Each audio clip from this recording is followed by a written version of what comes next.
السلام عليكم ورحمة الله وبركاته.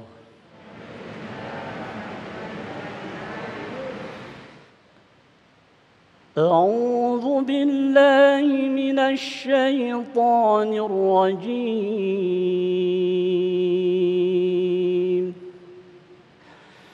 بسم الله الرحمن الرحيم.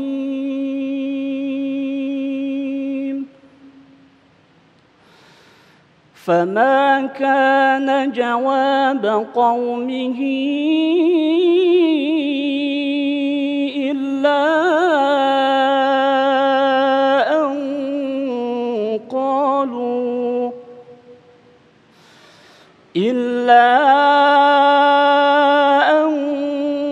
قالوا أخرجوا آل لوط من قريتكم إنهم أناس يتطهرون.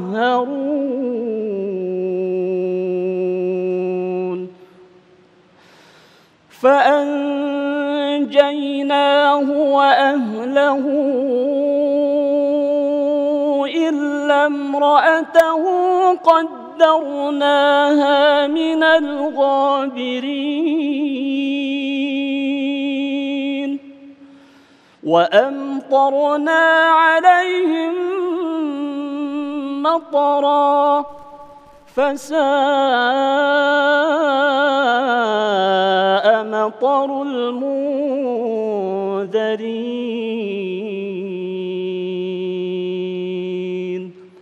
صدق الله العظيم.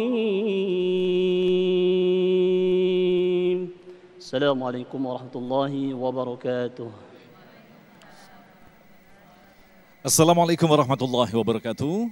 Alhamdulillahirabbil alamin. Allahumma shalli ala sayyidina Muhammad wa ala ali sayyidina Muhammad. Puji syukur kepada Allah yang kembali mempertemukan kita dalam majelis ilmu damai Nusaku yang kali ini kembali disiarkan secara langsung dari Masjid Raya Al-Ittihad Jalan Legenda Wisata Boulevard. Pemirsa, alhamdulillah dalam kesempatan kali ini guru-guru yang kita cintai telah hadir bersama kita, Kiai Haji Syarif Mat Naji dan Ustadz Abi Maki. Kita akan membahas satu tema yang sangat menarik sekali yang perlu kita cermati karena kita adalah umat akhir zaman di mana kita pada saat ini menghadapi begitu banyak tanda-tanda akhir zaman.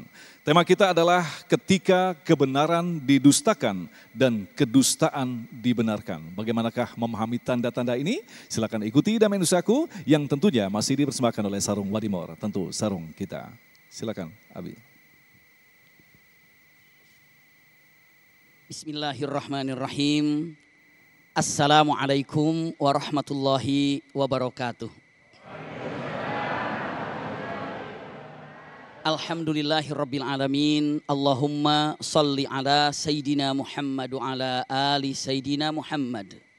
Maha suci Allah yang telah mengumpulkan kita di tempat ini, semoga seperti ini Allah kumpulkan kita di sini, seperti ini juga kelak Allah kumpulkan kita di sorganya. Amin ya rabbal alamin. Subhanallah, tidak ada yang namanya nabi kecuali nabi itu mengajarkan kebaikan. Tidak ada yang namanya nabi kecuali nabi itu mengajak untuk berbuat baik. Dan perlu diketahui, nabi ini adalah pilihan Allah Subhanahu wa taala. Karena nabi ini dipilih oleh Allah Subhanahu wa taala, pasti hak adanya, benar adanya. Namun walaupun demikian, nabi ini dibekali oleh Allah ilmu. Nabi ini pun dibekali iman, bahkan nabi pun dibekali mukjizat. Namun begitu hadir ke masyarakat, berapa banyak umat itu yang mendustakan nabi.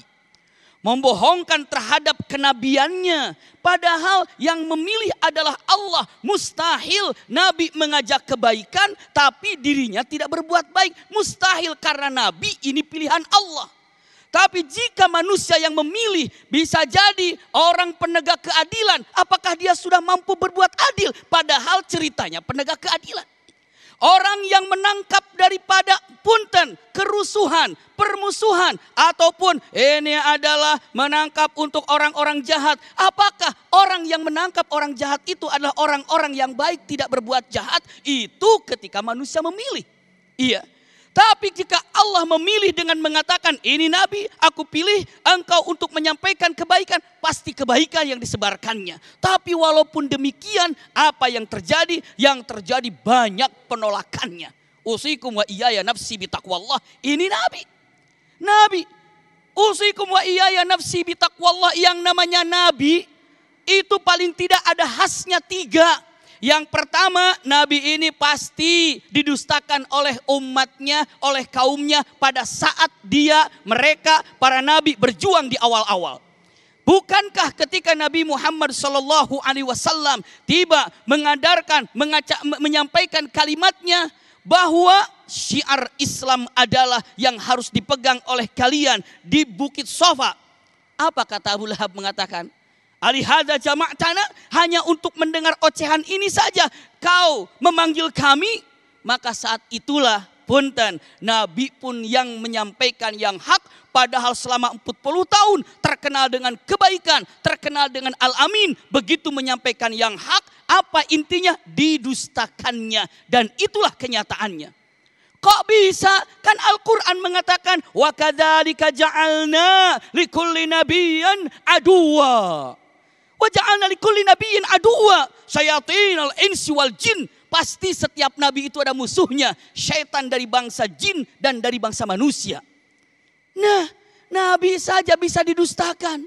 Nabi saja bisa untuk bagaimana caranya orang itu tidak percaya terhadap Al-Quran. Maka bagaimana caranya dia akan mengatakan Nabi ini adalah pendusta. Nabi ini adalah penyihir. Kenapa? Bagaimana caranya agar yang namanya Quran itu tidak dikatakan firman Allah. Setiap Nabi dikatakan itu iya. Karena apa? Ada musuhnya. Yang kedua, pegang baik-baik. Nomor 2, Nabi ini bukan hanya sekedar ada musuhnya. Tapi apa? Dalam kenyataan yang indah, Nabi ini diusir dari tempatnya. Tidak ada Nabi yang tidak diusir. Kenapa? Cek baik-baik kalimatnya. Ketika Waraqah ibn Naufail kedatangan Rasulullah dengan menyatakan 3 hal Waraqah ini. Bukankah ketika Rasulullah mendapatkan wahyu pertama kali dalam keadaan gundah, dalam keadaan ketakutan, siapa yang datang semalam? Begitu datang ke Waraqah ibn Naufail, diantar oleh siapa? Siti Khadijah. Waraqah ibn Naufail hanya 3 perkataannya. Yang pertama, alladzi ja'akal bariha huwa namusul akbar. Yang datang semalam itu adalah Jibril yang pernah datang kepada Nabi Isa. 1 jawaban. Yang kedua, anta khatamul anbiya. Kamu itu adalah Nabi akhir zaman. Itu nomor 2-nya. Dan nomor 3-nya lihat, ya laitani jaz'an, alangkah baiknya aku menjadi atau saat engkau diusir dari kota Mekah, aku masih muda untuk menolongmu. Sahabat pun Rasul bertanya, ya Waraqah, apakah aku akan diusir oleh kaumku, oleh orang Mekah, padahal orang Mekah ini adalah mencintaiku, mengatakan aku adalah al-amin. Apa kata Waraqah? Tidak ada seorang nabi kecuali diusir dari kampung halamannya. Itu cirinya nabi. Diusir. Nah punten usikum wa iyaya nafsi bitaqwallah. Ayat yang dibacakan oleh qari tadi kan. Begitu umat Nabi Lut mengatakan kumpul. Akhriju ala Lut min qaryatikum. Keluarkan Lut dan keluarganya. Dari mana? Dari daerah kamu. Tahu gak alasannya apa? Apa alasannya mereka mengusir Nabi Nuh? Jawabannya apa? Innahum unasun yatatoharun. Karena Nuh dan keluarganya adalah orang yang bersih, orang yang jujur. Maka dihindarkan, jangan ada di tempat ini. Bisa dibayangkan begitu. Jangan sampai terjadi gara-gara RT-nya soleh, RT-nya baik, senang ke masjid, senang mendukung kebaikan. Jangan dipilih lagi, berantakan nanti gak bisa berbuat maksiat kalau RT-nya dia.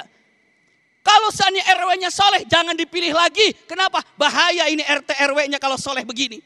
Akhirnya takutnya kepada tempat-tempat yang memungkinkan di situ, tempat-tempat yang harusnya dipegang oleh pemimpin yang soleh. Karena dengan mengatakan awas bahaya ini, pimpinannya soleh, jangan dilama-lama memegang jabatannya. Kan mengerikan.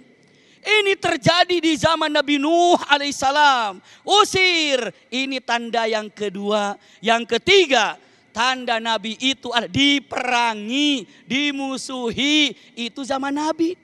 Sekarang Nabi tidak ada, iya. Tapi apa yang diturunkan oleh Nabi apa? Al-Quranul Karim ada. Oh saya nggak paham terhadap Al-Quran. Tanya kepada para ulama. Fas'al ahli dzikri in kuntum la ta'lamun. Tanyakan kepada para ulama. Seperti apa? Bagaimana? Kenapa? Maka usikum wa iyaya nafsi bitaqwallah, ketika melihat keadaan jangan heran apabila kebenaran seakan-akan punten dipendam dan tidak nampak, namun kemungkaran seakan-akan menjadi benar. Siapa yang melakukan ini pasti Al-Quran sudah jelas mengatakan, jangankan buat kita, Nabi pun banyak orang yang berani melakukannya. Siapa mereka? Syayatinul ins wal jin. Mereka itu ada setan-setan yang berbentuk jin atau yang tidak nampak, dan setan-setan yang berbentuk manusia yang sangat nampak. Maka usikum wa iyaya nafsi bitaqwallah. Selalu dah doa, Allahumma arinal haqqa haqqa warzuqna tiba'ah wa arinal batila batila warzuqna ijtinabah. Karena doa ini yang sangat paten untuk kita pintakan kepada Allah Subhanahu wa taala. Wallahu a'lam bissawab. Jazakumullah khair ala husni istima'ikum. Masya Allah, luar biasa sekali. Itulah tadi pemirsa yang dirahmati Allah, sebuah mukadimah dari Abi Maki yang kembali menegaskan kepada kita betapa para pengikut Nabi pasti diuji oleh Allah, oleh beberapa orang-orang yang mengingkarinya. Bahkan hingga sampai saat ini kita mendengarkan apa yang telah ditegaskan oleh Rasulullah belasan abad tahun yang lalu, bahwa kelak akan muncul tahun-tahun yang penuh dengan tipu-tipu daya. Insya Allah itulah yang akan dijelaskan oleh Kiai Syarif Manaji. Selepas pesan-pesan berikut ini tetaplah bersama kami, Damai Indonesiaku.